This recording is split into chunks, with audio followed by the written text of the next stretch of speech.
안녕하세요. 미익주식론 대학이 미준입니다. 1월 25일 오늘의 미익주식 뉴스를 시작합니다. 오늘도 변함없이 미국 주식 투자의 정석을 지키고 있는 미준에 오신 것을 환영합니다. 제가 예전에 호텔 총집에서 일할 때요. 매주 수요일 날 GM 클래스라는 프로그램을 운영한 적이 있습니다. 호텔료로 성공하고 싶은 후배들을 양성하는 교육 프로그램이라고 보시면 되는데요. 한 3, 4년 정도 진행을 하다 보니까 나중에는 우리 직원들 뿐만 아니라 근처에 있는 호텔 직원들도 많이 참여를 할 정도로 굉장히 유명해졌었습니다. 매주 새로운 주제를 가지고 강의를 했었는데요. 그 중에 한 가지 기억에 남는 강의가 있는데 이제 호텔에서 일을 하다 보면 고객 불만 사항이 많이 접수가 되죠. 그래서 컴플레인을 핸들링하는 게 굉장히 어려운 일 중에 하나입니다. 그래서 제가 직원들을 모아놓고 이제 팁 하나를 줬는데요. 제 경험에 의하면 이제 컴플레인을 핸들링 할 때 보통 이제 컴펜세이션을 주잖아요. 그래서 고객의 이제 불편 사항에 대해서 사과를 드리고 그리고 이러이러한 식으로 해결을 해드리겠다. 이렇게 이제 솔루션을 제공을 하는데요. 이렇게 제안을 드릴 때 한 가지의 제안을 드리는 것보다는요, 두 가지, 세 가지 정도의 선택권을 드리는 게 훨씬 더 효과적입니다. 만약에 한 가지의 보상책만 이제 제시를 하면요, 고객 입장에서는 yes 아니면 no잖아요. 그래서 no가 발생할 가능성은 굉장히 높거든요. 그래서 원만한 해결을 위해서는 한 가지의 해결책보다는 제가 지금 해드릴 수 있는 게 이거가 있는데 그 중에 한 가지를 선택해 주십사, 이렇게 부탁을 드리면요, 고객들이 보통 그 중에서 가장 마음에 드는 옵션을 선택하는 이러한 경향이 있습니다. 이 말씀을 왜 드리냐면요, 제가 어제 주식 투자를 하면서 매도를 쉽게 하는 방법에 대해서 잠깐 언급을 드렸는데요.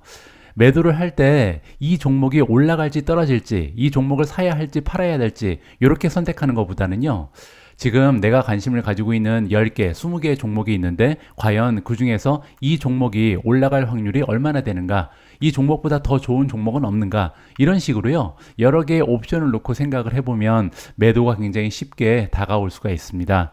지금 현재 여러분들이 걱정하고 있는 주식이 하나 있다면요, 이 종목을 팔아야 되나 팔지 말아야 되나 이렇게 고민하지 마시고, 과연 이 종목이 최선의 선택인가, 이거보다 더 좋아 보이는, 전망이 좋아 보이고 상승 가능성, 찬스가 더 높은 그런 종목은 없는가, 이런 식으로 비교를 해보시면요, 답이 쉽게 보일 수도 있습니다. 자, 오늘도 방송 초반에 제가 사용하고 있는 투자의 노하우 하나를 여러분들께 공유 드렸습니다. 1월 25일 준비된 오늘의 미국 주식 뉴스 바로 시작합니다. 오늘도 어제 미국 증시의 시황부터 정리해 보도록 하겠습니다. 일단 핀비즈닷컴에서 제공하는 S&P 500의 지도를 보시면요, 올라간 종목보다는 떨어진 종목이 훨씬 더 많다는 것을 쉽게 확인을 해볼 수가 있겠죠. 따라서 어제 마켓 브레스가 굉장히 좋지가 않았습니다. 하지만 다행인 부분은요, 메가테크 기업들이 전체적으로 상승 추세를 보였다. 따라서 이따가 우리가 확인을 해보겠지만 S&P 500 지수는요, 사실 상승을 했습니다. 따라서 전반적으로 시장의 분위기는 좋지 않았으나 메가테크 기업들이 분발하면서 지수는 상승하는 하루였다. 이렇게 정리가 가능하겠죠. 특히 푸른색이 가장 선명한 부분이 바로 여기잖아요. 보시면 반도체입니다. 따라서 어제 시장은 반도체를 비롯한 기술주들이 이끌었다는 것을 쉽게 확인해 볼 수가 있었습니다. 3대 지수의 움직임 먼저 보시면요, 다우존스는 마이너스 0.26%로 마감이 됐고요. S&P 500은 0.08% 소폭으로 상승했습니다. 나스닥이 가장 좋았는데요, 플러스 0.36%로 다시 한번 상승 추세를 지켜냈습니다. 어제 시장을 주도했던 것은 반도체 주식 다시 한번 활약을 했고요. 특히 ASML의 어닝 실적이 굉장히 좋았다고 어제 방송에서 말씀드렸는데요. 주가가 무려 8.85%나 급등을 했고요. AMD도 좋았습니다. 5.86% 상승했습니다. KLA가 플러스 3.09, APO, 아폴로 글로벌 매니지먼트 플러스 2.91, SMCI가 또 올라갔네요. 2.80% 상승했고요. SEC 리미티드가 플러스 2.67, 포티넷 플러스 2.64, 엔비디아 플러스 2.49, 마벨 테크놀로지 플러스 2.38, 브로드컴 플러스 2.25, TSMC 2.09% 올라가면서 어제 하루도 반도체가 이끌었다, 쉽게 우리가 확인을 해볼 수가 있었습니다.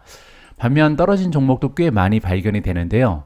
루시드가 마이너스 6.93%로 가장 좋지 않았고요. 플러그 파워가 마이너스 6.59, 차지포인트 마이너스 6.02, 인바이트 마이너스 5.85, 아이온큐 마이너스 5.79, 블록 마이너스 5.48, 스텝 마이너스 5.44, 데이터독 마이너스 4.98, 크리스퍼 마이너스 4.80, 리비안 마이너스 4.36, 오픈도어가 4.17% 떨어지면서 가장 좋지 않은 추세를 만들어냈습니다.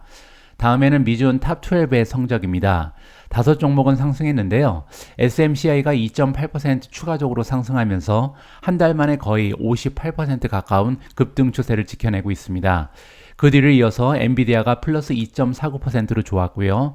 TSMC 플러스 2.09, 마이크로소프트 플러스 0.92, 아마존 0.54% 상승했습니다. 반면 떨어진 종목이 꽤 많이 보이는데요. 인피니온이 마이너스 0.13, 테슬라 마이너스 0.63, 우버 마이너스 0.87, 온셈이 마이너스 2.08, 나비타스 마이너스 2.15, 소파이 마이너스 2.45, 팔란티어가 3.35% 떨어졌습니다. 이 중에서 인피니온, 테슬라, 온세미, 그리고 나비타스까지는요, 자동차 산업과 관련이 있습니다. 어제 방송에서 말씀드린 것처럼 텍사스 인스트루먼츠의 어닝 결과가 굉장히 좋지가 않았죠. 그리고 이제 가이던스 제시한 것도 굉장히 우울한 전망이 제시가 되면서 자동차 산업의 바닥이 아직도 다져지지 못했다. 이러한 불안감이 엄습을 했다는 것을 다시 한번 확인해 볼 수가 있었습니다. 다시 한번 finbiz.com의 S&P 500 맵에 들어와 있는데요. 지금 보고 계신 화면은 어제 하루의 성적이 아니라 1월 1일부터 지금까지 YTD 퍼포먼스를 보고 계십니다. 올해 들어서 생각보다 주가가 떨어진 종목이 꽤 많이 발견이 됩니다. 거의 반 가까이는 주가가 떨어졌다는 것을 확인해 볼 수가 있는데요. 그럼에도 불구하고 평균적으로 S&P 500이 플러스를 지키고 있는 이유는요. 여기 나와 있는 메가테크 기업들이 선전을 하고 있기 때문입니다. 올해 들어서 마이크로소프트는 7% 이상 급등을 했고요. 엔비디아는 23%나 상승을 했습니다. 브로드컴이 플러스 12%, 구글이 플러스 6.68, 메타는 10% 이상 급등 추세를 만들어내고 있거든요. 자, 이렇게 올해 들어서도 메가테크 기업들이 S&P 500, 미국 증시를 이끌고 있다는 것을 쉽게 확인해 볼 수가 있습니다. 그렇기 때문에 YTD 수익률을 보시면요. S&P 500은 2.65%에 불과한데 나스닥은 무려 4.85% 올라갔고요. 나스닥 100 같은 경우는 무려 5.77% 1월 1일부터 지금까지 상승을 해온 상황입니다.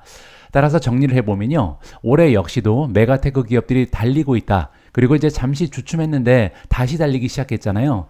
도대체 올해 들어서도 이렇게 메가테크 기업들이 힘을 내는 이유가 뭔지 좀 궁금해집니다. 이 이유를 파악하고 나면요. 다음 단계에서는 미국 증시가 어떻게 움직일지, 어떤 부분에서 주도주가 발생할지 우리가 좀 생각을 해볼 수가 있기 때문이죠. S&P 500 지수가 계속해서 사상 최고치를 경신하면서 메가캡 기술주가 미국 증시의 주도권을 되찾았다. 그러면서 이제 월가가 광범위한 랠리에 대한 기대감을 꺾였다. 이렇게 나와 있는데요.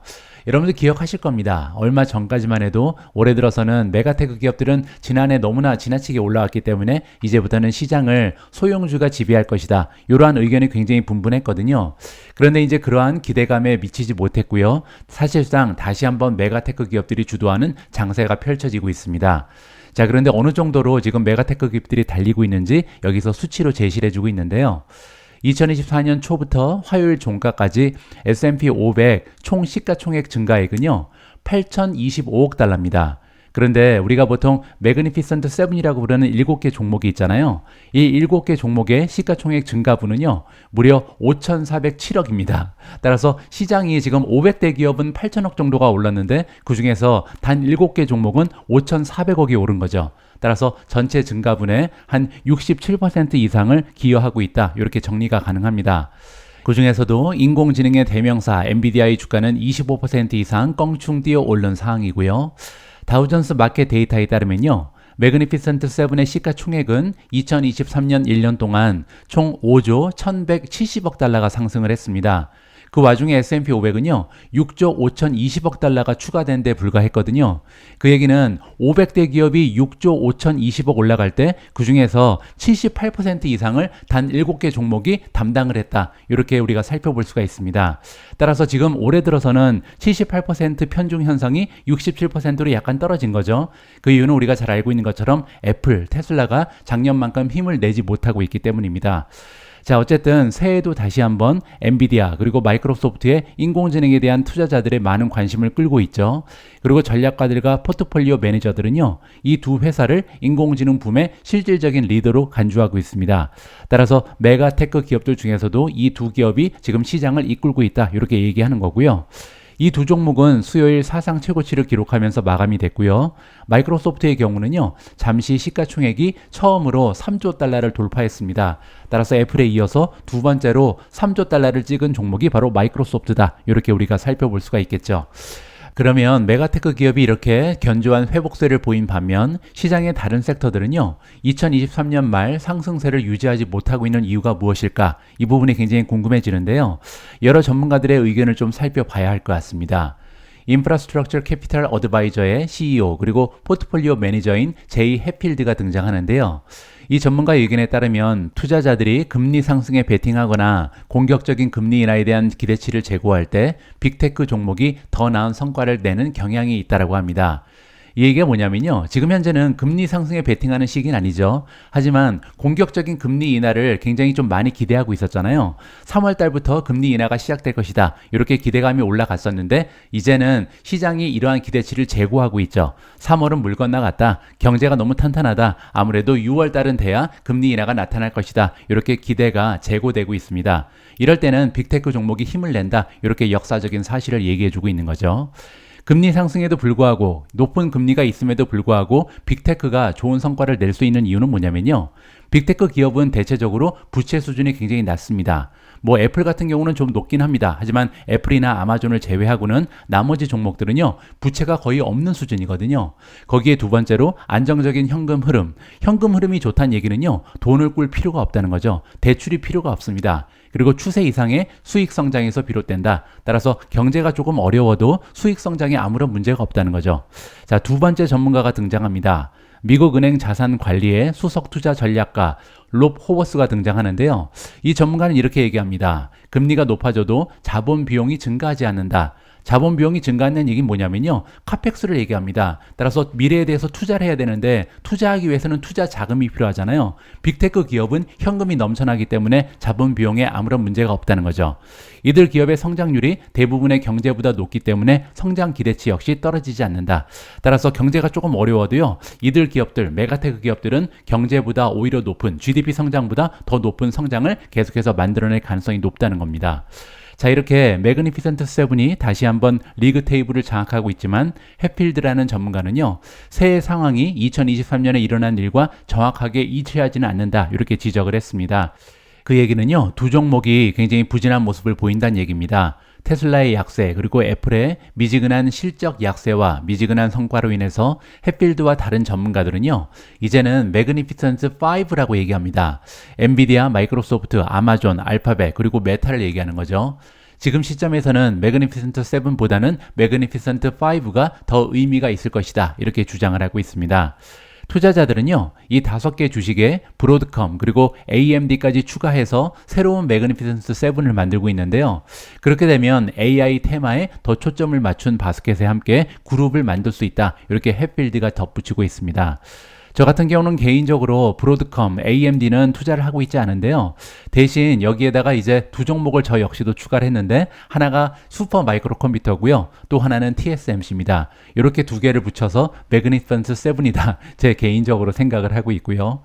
해필드는 마켓워치와의 인터뷰에서 진짜 시장을 이끌고 있는 것은 매그니피센트 7이 아니라 인공지능이다. 따라서 지금 현재 달리고 있는 종목은요, 메가테크 기업이라고 이렇게 싸서 얘기하는 것보다는 사실상 인공지능 수혜주가 달리고 있는 것이다, 이렇게 정리를 해주고 있는 거죠. 그리고 AI 붐이 일어나고 있는 것은 클라우드와 반도체다. 따라서 2024년 시장을 이끌 수 있는 두 분야는요, 클라우드 주식 그리고 반도체 주식이다, 이렇게 깔끔하게 정리가 가능합니다. 바로 앞에 기사 내용에 따르면요, 올해 들어서도 미국 증시를 메가테크 기업들이 주도하고 있는 이유는요, 두 가지가 있습니다. 첫 번째는 인공지능에 대한 기대감이고요. 두 번째는 금리 인하에 대한 기대감이 좀 뒤로 미루어졌다, 이렇게 정리가 가능하겠죠.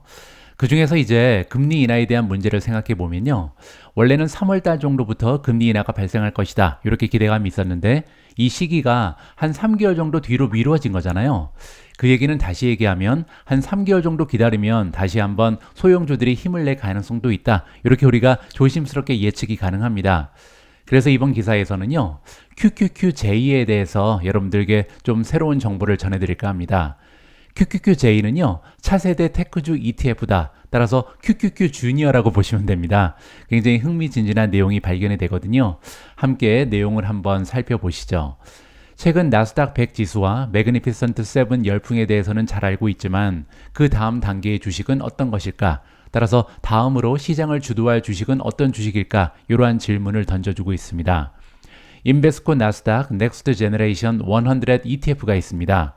티커 네임은 QQQ 주니어, QQQJ이고요.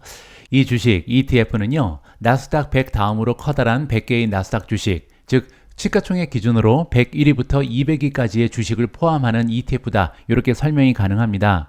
일단은요, QQQ와 QQQ 주니어의 유사점을 좀 살펴보면 재미가 있을 것 같은데요.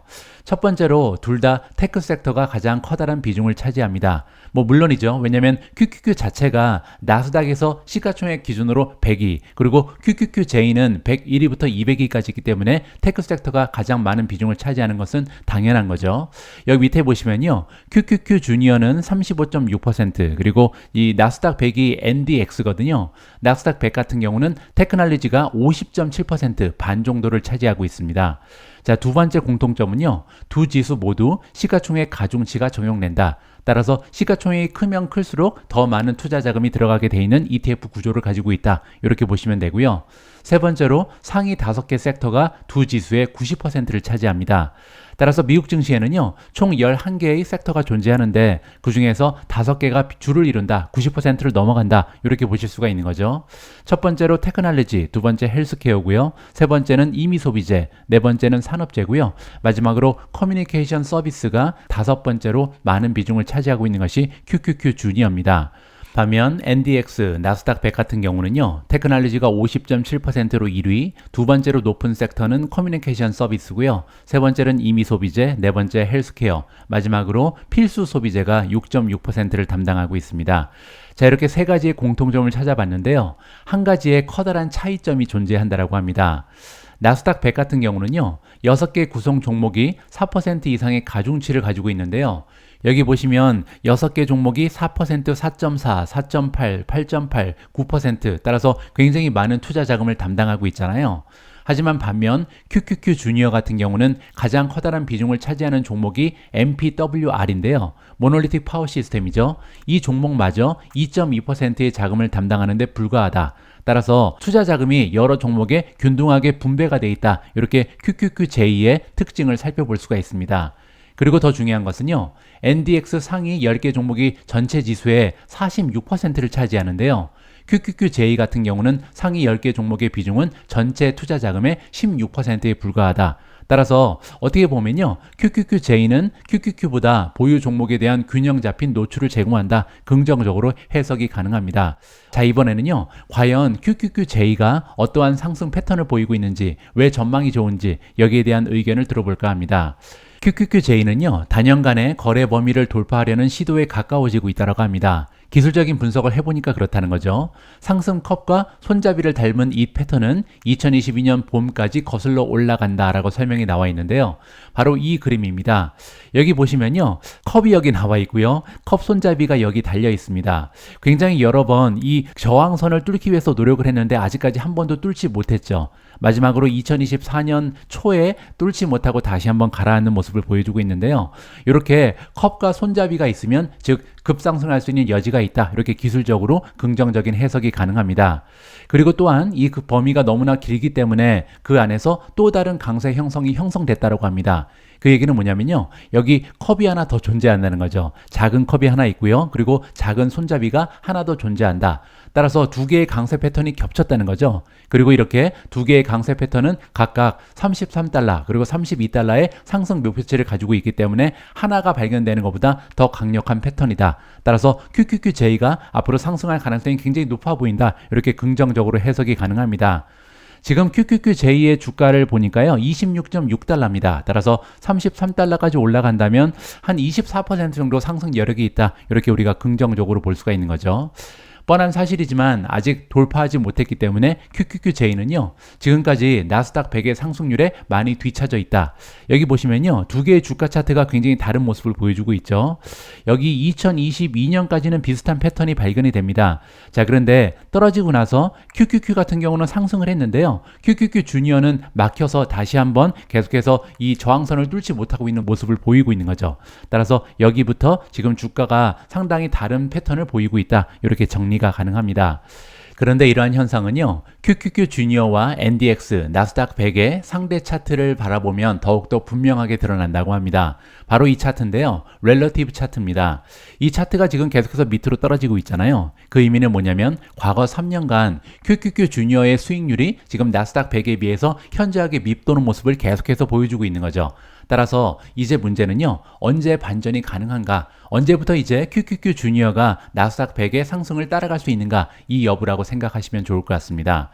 자, 그리고 또 한 가지, 대형주의 성장세가 2024년 초도 주도하면서 상대선이 연초에 신저점을 기록했다고 합니다. 여기 보시면 끝까지 떨어져 있잖아요. 하지만 그럼에도 불구하고 14주 RSI 자체는 신저점을 기록하지 않았다. 따라서 이런 것은 굉장히 사소하지만 잠재적으로 주목할 만한 긍정적인 모멘텀의 신호다라고 정리를 해주고 있습니다. 실제로 2022년에도요, 비슷한 시나리오가 발생하면서 결국 QQQ 주니어가 연말에 나스닥 100을 능가하는 성과를 낸 적이 있습니다. 바로 이 구간이죠. 2022년에 처음부터 이렇게 쭉 올라가면서 오히려 퍼포먼스가 상승하는 모습을 보여줬는데요. 이러한 효과가 다시 한번 발휘될 가능성이 높다. 이렇게 기대를 해볼 수가 있는 거죠. 큰 그림으로 볼 때 주식시장이 지금보다 더 상승할 운명이라면, 만약에 더 상승할 수 있다면 아직까지 상승하지 못한 분야가 따라잡을 가능성이 높다라고 합니다. 그 얘기는요, 기술주 외에 다른 섹터가 상승하기 시작할 수 있다. 이렇게 우리가 해석을 해볼 수 있죠. 하지만 또 한 가지 의미는요, 기술주 자체 내에서도 순환매가 현실화될 수 있다. 그 얘기는 메가테크 기업들이 주춤하고 이제는 소형주, 소형테크주들이 달릴 가능성이 높다. 이렇게 지금 설명을 해주고 있습니다. 그렇게 되면요, 아마도 QQQ 주니어가 달릴 날이 멀지 않았다. 따라서 이제는 금리 인하가 언젠가는 발생할 가능성이 높잖아요. 그렇게 되면 앞에 나와 있는 것처럼 메가테크 기업들의 장점이 조금씩 시들어지겠죠. 그러면 QQQ 주니어가 달릴 날이 멀지 않았다. 이렇게 긍정적으로 해석이 가능할 것 같습니다. 다음은 테슬라 어닝 결과입니다. 최근 들어서는 워낙 많은 유튜버분들 그리고 전문가분들께서 테슬라 어닝 결과를 분석해서 많은 분들과 공유를 하고 있기 때문에 저는 키 핵심만 좀 짚어드리도록 하겠습니다. 테슬라는 수요일 어닝 발표에서 4분기 매출 그리고 주당 순이익 컨센서스에 미치지 못한 실적을 발표했습니다. 그러면서 시간의 거래에서 하락세를 보이고 있는 상황이고요. 구체적인 숫자를 좀 보도록 하죠. 주당 순이익 EPS는 0.71달러를 보고하면서 컨센서스 0.74보다 떨어졌고요. 매출은 252억 달러를 만들어내면서 1년 전에 비해서는 다행히 3.5% 성장했습니다. 하지만 애널리스트들의 기대치에 비해서는 5억 9천만 달러가 부족했고요. 이미 연초에 발표된 것처럼 테슬라는 4분기에 494만 4,989대를 생산했고요. 전기차 484만 4,507대를 판매했습니다. 그렇게 되면요, 생산 대수는 작년 대비 13% 증가를 했고요. 판매 대수는 20% 성장을 한 거죠. 자, 이렇게 생산 대수 그리고 판매 대수가 생각보다 성장세가 좀 둔화됐던 이유를 설명해 주고 있는데요. 공장 업그레이드를 위한 계획된 가동 중단으로 인해서 전분기에 비해서 물량이 감소했다. 이렇게 설명을 했습니다. 연간 차량 인도 대수, 따라서 2023년 1년을 보시면 전년 대비 38% 증가한 181만 대를 인도했고요. 생산 대수는 35% 증가한 185만 대를 기록했습니다. 자, 다음은 이거보다 훨씬 더 중요한 마진입니다. 일단 영업 마진을 보시면 매출의 8.2%를 기록했는데요. 작년에는 16%였습니다. 따라서 전년 대비 반토막이 났다는 것을 볼 수가 있는 거고요. 다행히 전분기 대비에는 증가했습니다. 하지만 영업 마진보다 더 중요한 건 총 마진이잖아요. 조금 있다가 총 마진 역시도 전분기 대비 증가했는지 이 부분을 확인할 필요가 있습니다. 판매 차량 가격 그리고 믹스 변화로 인해서 평균 판매 가격의 하락이 마진율을 영향을 미쳤다. 이렇게 설명했습니다. ASP라고 부르는 거죠. Average Selling Price가 많이 떨어졌다. 결국은 가격 하락이 주요 이유다. 이렇게 설명을 한 거죠. 부분적으로는 AI 그리고 기타 R&D 프로젝트의 운영 비용도 증가를 했다라고 이야기를 하고 있고요. 그 밖에 추가적인 이유를 설명하고 있는데요. 2022년 4분기에는 북미에서 풀 셀프 드라이빙 베타가 광범위하게 출시됐다. 많이 판매가 됐다는 거죠. 따라서 전년 대비해서 풀 셀프 드라이빙 매출이 감소했다. 이 부분도 굉장히 우울하죠. 왜냐면 1년 전에 물론 출시가 되면서 많은 각광을 받았지만 전년도에 비해서 풀 셀프 드라이빙의 매출이 줄었다는 것은요. 결코 반가운 소식은 아닌 것 같습니다. 자, 그리고 또 한 가지 사이버 트럭의 생산이 가속화되면서 비용이 증가한 것도 영업이익 하락의 요인으로 꼽혔다. 이렇게 보시면 됩니다. 자, 그리고 영업 마진보다 더 중요한 갭 총이익입니다. 총이익이 더 중요한 이유는요. 조작이 불가하거든요. 영업이익이라는 것은 아무래도 영업 비용을 줄일 수가 있잖아요. 하지만 총이익은 그럴 수가 없습니다. 갭 총이익은 17.6%가 보고가 됐는데요. 작년에는 23.8%였고요. 전분기에는 17.9%였습니다. 따라서 안타깝게도 총이익 마진은 전분기에 비해서도 추가적으로 감소했다. 따라서 아직은 바닥을 찍지 못했다. 이렇게 정리가 가능한 거죠. 애널리스트들은 이번 분기의 총 마진율을 18.1%로 예상했기 때문에 사실 시장의 기대보다도 훨씬 더 낮은 총이익 마진율을 기록했습니다. 자, 하지만 현금 흐름은 굉장히 좋았습니다. 테슬라는 4분기에 잉여 현금 흐름이 20억 6천만 달러를 기록했는데요. 컨센서스는 14억 5천만 달러에 불과했다. 따라서 현금 흐름은 굉장히 양호했고요. 비즈니스 업데이트를 보겠습니다. 일단 테슬라는 2024년 차량 판매 증가율이요. 2023년보다도 현저히 낮아질 수 있다. 그렇지 않아도 2024년도 만족스럽진 않잖아요. 물론 이제 결과를 달성하긴 했습니다. 하지만 기대치인 50%보다는 많이 떨어졌는데요. 2023년에는 그거보다도 훨씬 더 낮아질 것이다. 따라서 지금 현재 한 40% 정도로 기록하고 있는 성장률이 한 20% 정도로 떨어질 가능성이 있다. 이러한 경고를 했습니다. 두 번째로요. 텍사스 기가팩토리에서 생산을 시작할 계획으로 차세대 플랫폼을 최대한 빨리 시장에 출시하는 데 주력하고 있다. 이 부분은 굉장히 긍정적이죠. 왜냐하면 멕시코 공장을 기다리지 않을 것이다. 우리는 텍사스에서 차세대 플랫폼, 즉 저가형 전기차를 생산할 계획이 있다. 이렇게 반가운 소식을 전달했고요. 사이버 트럭의 생산은 올해 중으로 증가할 것이다. 따라서 이 부분에서도 호재가 발생할 가능성이 높습니다. 자, 이 부분에서 가장 중요한 것은 기자회견이었습니다. 따라서 과연 테슬라의 어닝콜에서는요, 어떠한 이야기가 등장했는지 하이라이트를 좀 정리해 봤는데요. 실적 컨퍼런스 콜에서 일론 머스크 CEO는요, 풀 셀프 드라이빙 출시를 강조했습니다. 따라서 다시 한번 테슬라의 투자 가치는 풀 셀프 드라이빙에 있다. 이 부분을 확실히 했고요. AI 출원 효율성 측면에서 가장 앞선 회사가 테슬라다. 다시 한번 자신 있게 얘기를 했고요.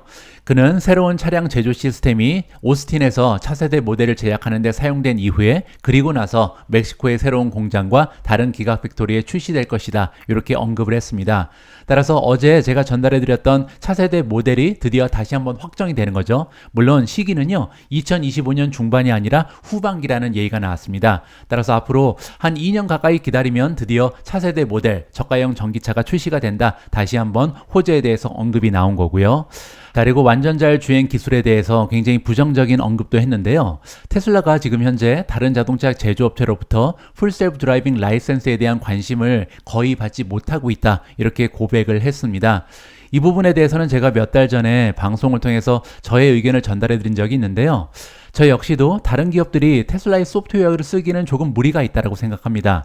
왜냐면요, 하드웨어 자체가 너무나 다르죠. 테슬라는요, 카메라를 이용합니다. 카메라 8대를 설치해 놓고 이 사람이 직접 운전하는 기능을 따라하는 그런 방식을 취하고 있잖아요. 따라서 다른 자동차 기업이 테슬라의 FSD 라이센스를 쓰기 위해서는요, 똑같은 하드웨어를 구축하는 이런 부담이 느껴지는 거죠. 따라서 당분간 이 FSD에 대한 라이센스를 신청하는 다른 기업은 좀 존재하기가 어렵다는 개인적인 의견을 가지고 있습니다. 자, 다음은요, 머스크의 최근 AI 발언에 대해 질문이 들어왔는데요. 자, 그는 더 많은 통제를 요구하는 이유에 대해서 설명을 했습니다. AI가 너무 강력해질 경우 위험성이 있다. 그리고 행동주의 투자자들이 있는데 이들이 잠재적으로 위험한 기술에 대한 결정을 내리는데 과도한 영향을 미칠 수 있다. 이러한 걱정이 있기 때문에 내가 더 통제를 해야 된다. 이러한 설명을 했습니다. 그렇기 때문에 25%의 이 의결권을 내가 가져야겠다. 이렇게 지금 얘기하는 거죠. 결론적으로 나 말고 믿을 사람은 아무도 없다. 뭐 이러한 식으로도 부정적으로 해석이 가능합니다. 자, 그리고 또 한 가지 사이버 트럭에 대한 수요는요, 세부적인 내용은 공개하지 않고요, 그냥 엄청난 수요가 있다, 이렇게까지만 얘기했습니다. 따라서 사이버 트럭 같은 경우는요, 수요가 문제가 아니라 얼마나 많이 만들 수 있는가, 이 부분에 초점을 맞춰야 될 것 같고요. 일론 머스크는 또한 옵티머스 휴머노이드 로봇이 굉장히 빠르게 발전하고 있다 강조했습니다. 일론 머스크는요, 옵티머스가 머스크의 가장 커다란 사업이 될 수 있다, 이렇게 긍정적인 미래를 제시했고요. 마지막으로 일론 머스크는요, 테슬라가 세계에서 가장 가치 있는 회사가 될 수 있는 길을 보고 있다. 따라서 언젠가는 시가총액 1위 기업이 테슬라가 될 것이다. 이러한 비전을 다시 한번 제시해 줬습니다. 문제는요, 언제부터 이러한 계획들이 조금씩 가시성을 보이면서 주가가 반등할 수 있는가, 이 부분에 투자에 초점을 맞춰야 할 필요가 있을 것 같습니다. 이번 테슬라 어닝에서는 에너지 스토리지 관련된 업데이트도 있었는데요. 주주 입장에서, 투자자 입장에서 관심을 가질 만한 내용이 보고가 됐습니다. 전기자동차로 가장 잘 알려진 테슬라는요, 유틸리티 그리고 가정용 배터리를 만드는 에너지 저장 사업부가 2024년 올해 보급률 그리고 매출의 성장 동력이 될 것이다, 이렇게 언급을 했습니다. 에너지 저장 장치 배포는 4분기에 전분기보다 조금 감소하긴 했습니다. 3분기에 비해서 4분기의 실적이 조금 떨어졌죠. 하지만 2023년 전반적으로 보면요, 총 설치량이 2022년에 비해서 2배 이상 증가했습니다. 그리고 이 부서의 수익은요, 2023년 거의 4배 가까이 증가를 했고요. 따라서 성장세가 굉장히 두드러진다, 이렇게 정리해 볼 수가 있겠죠. 테슬라는 2023년에 이 저장 장치 부분에서 4분기에 14억 달러의 매출을 올렸고요. 11억 달러의 비용을 기록했습니다. 매출 같은 경우는 전체 매출에서 지금 현재 한 5.6% 정도 담당을 한다. 따라서 아직까지 10%에 미치지 못하는 매출이긴 합니다. 하지만 성장률을 생각해 봤을 때 앞으로 기대가 되는 비즈니스 부분이다, 이렇게 볼 수가 있겠죠. 저는 수년 전부터 에너지 스토리지 사업이 자동차 사업보다 훨씬 더 빠르게 성장할 것이다, 이렇게 예측했다라고 얘기했습니다. 테슬라의 4분기 실적 발표에서 일론 머스크가 언급한 부분이고요. 실제로 그런 일이 일어나고 있다. 따라서 에너지 스토리지 사업이 사실 자동차 사업보다 훨씬 더 성장세가 가속화될 것이다, 이러한 전망을 안겨주고 있는 거죠. 테슬라는 전력망에 설치되는 태양광 및 풍력 발전의 증가를 보완할 수 있는 배터리에 대한 수요를 활용하고 있다. 최근 들어서 이제 기후 변화에 대해서 굉장히 걱정이 깊어지고 있는 그런 상황입니다. 따라서 전 세계적으로 태양광 그리고 풍력 발전에 대한 관심이 점점 더 늘어날 수밖에 없는 상황이다. 따라서 이쪽으로요, 배터리에 대한 수요는 계속해서 증가할 수 있다, 이렇게 우리가 유추를 해볼 수가 있는 거죠. 리서치 회사 우드 맥켄지에 따르면요, 미국의 유틸리티 배터리 시장 규모는 올해 2024년 36% 정도 성장할 것으로 기대가 됩니다. 그러면서 10기가와트 이상이 될 것이다, 이렇게 예상이 나오고 있는데요.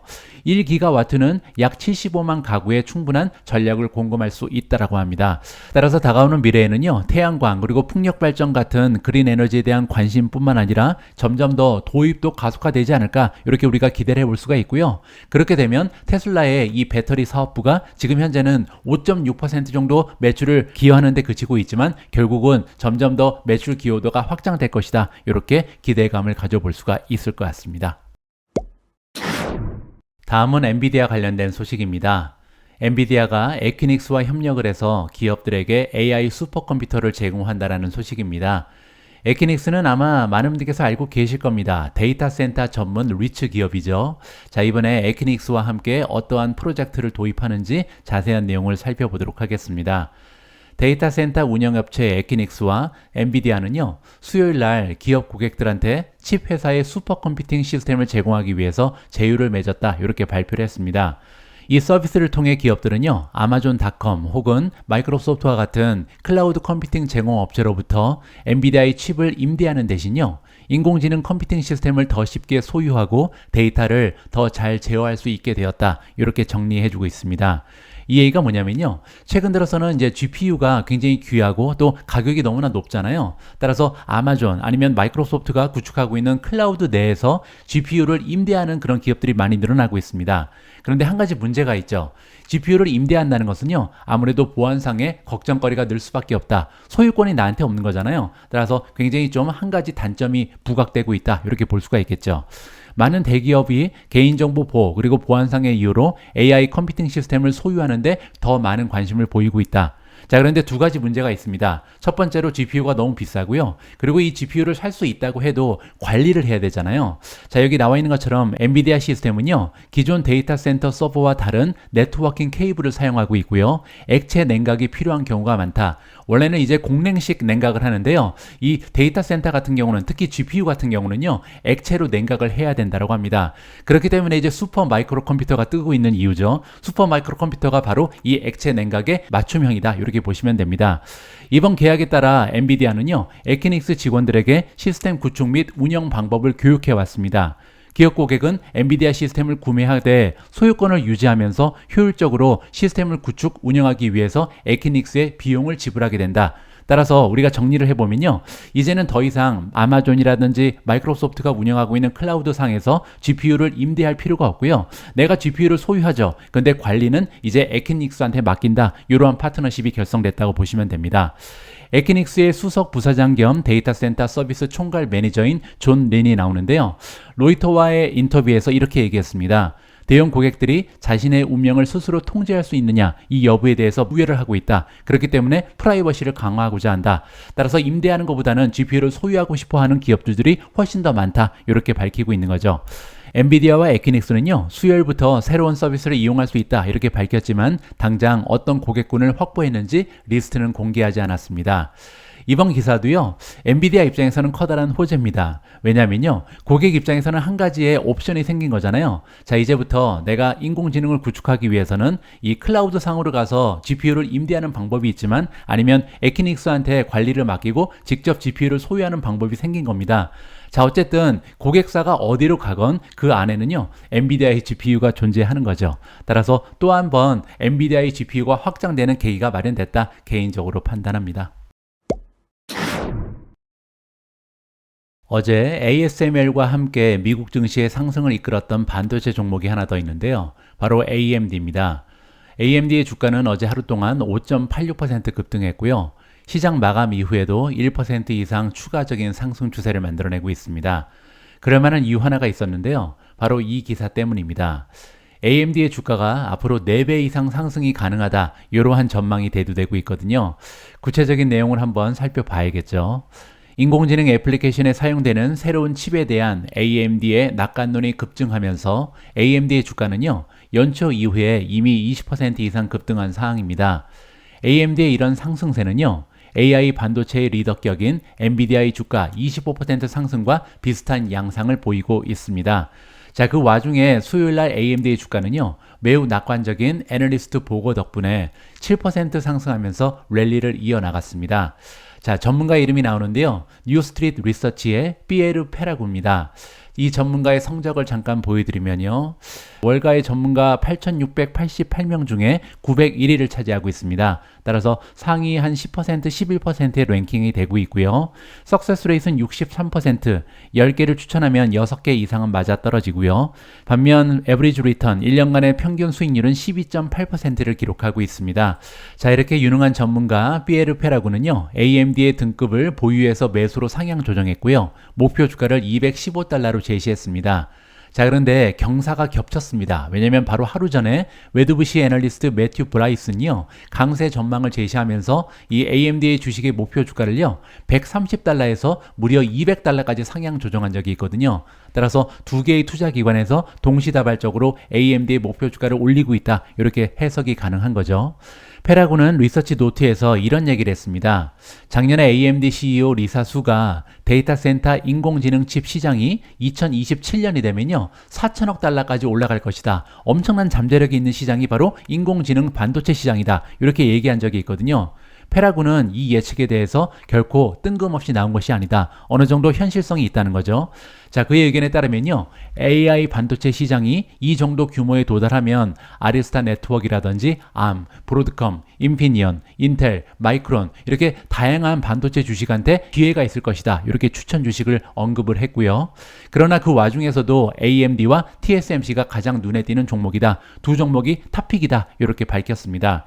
결과적으로 그렇기 때문에 AMD의 업그레이드로 이어졌다라고 설명을 하고 있고요.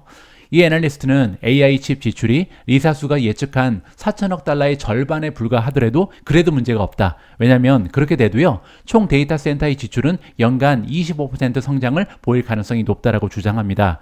그리고 AI 성장이 리사수의 2027년 목표에 도달하게 되면, 그렇게 되면요, AI가 정말 빠르게 도입이 된다는 거죠. 이런 시나리오가 발생하게 되면요, AMD의 주가는 지금보다 4배 정도 올라가 있을 것이다. 이렇게 설명을 했습니다. 실제로 페라군은요, AMD를 가장 빠른 AI 도입의 시나리오에서 가장 높은 밸류에이션 그리고 기대 상승을 가져올 수 있는 최선의 투자처다. 이렇게 보고 있습니다. 페라군은요, 2025년 AI 관련된 데이터 센터 지출에 대한 전망이 강화되고 있다. 이렇게 얘기했고요. AI가 빠르게 도입되는 시나리오와 일치하는 조짐을 보일 것이다. 그리고 경쟁의 압박으로 인해서 구글, 마이크로소프트 같은 기업들이요, 인프라에 엄청난 투자를 하게 될 것이다. 따라서 반도체 주식들이 굉장히 많은 수혜를 입을 것이다. 이렇게 얘기하는 거죠. 그뿐만이 아닙니다. 코파일럿 그리고 기타 AI 애플리케이션이 일반화된다. 그 얘기는요, AI가 전반적으로 우리 생활에 쓰일 곳이 너무나 많아진다는 거죠. 그렇게 되면 계속해서 반도체 주식만 수혜를 입게 된다. 이렇게 해설이 가능합니다. 게다가 오픈 AI, 구글 등의 대규모 언어 모델이 점점 복잡해지면서 경쟁이 심화될 것이다. 이렇게 기업들 간의 경쟁이 심화되면요, 결국은 계속해서 테크놀로지가 발전할 수밖에 없고, 그렇게 되면 새로운 한 단계 높은 칩이 필요할 것이다. 그리고 반도체 칩에 대한 수요는 계속해서 올라갈 수밖에 없다. 이렇게 정리가 가능합니다. 자, 그리고 AMD 말고 TSMC에 대해서도 투자 의견을 제시했는데요. 시장 점유율의 불확실성이 제한적이다. 그리고 항상 기대에 부응하는 실적을 발휘하고 빠른 도입, 그리고 느리게 도입되더라도 모든 시나리오에서 가장 매력적인 밸류에이션을 제공하는 가장 리스크가 낮은 AI 종목이 바로 TSMC다. 이렇게 강추의 이야기를 덧붙였습니다. 따라서 우리가 리사수가 제시한 인공지능의 미래를 믿는다면 두 종목 TSMC 그리고 AMD에 베팅해라. 이렇게 요약이 가능합니다. 1월 25일 오늘의 미국 주식 뉴스는 여기까지입니다. 많은 투자자들의 관심이 집중됐던 테슬라의 어닝 결과는요, 이변 없이 예상처럼 좋지 않은 결과가 보고가 됐습니다. 앞으로 남아있는 기업들의 어닝은 조금 더 긍정적인 뉴스가 많이 발견됐으면 하는 바람을 가지면서 오늘 방송을 마무리합니다. 우리 모두가 미국 주식 투자로 은퇴하는 그날까지 다 함께 화이팅입니다.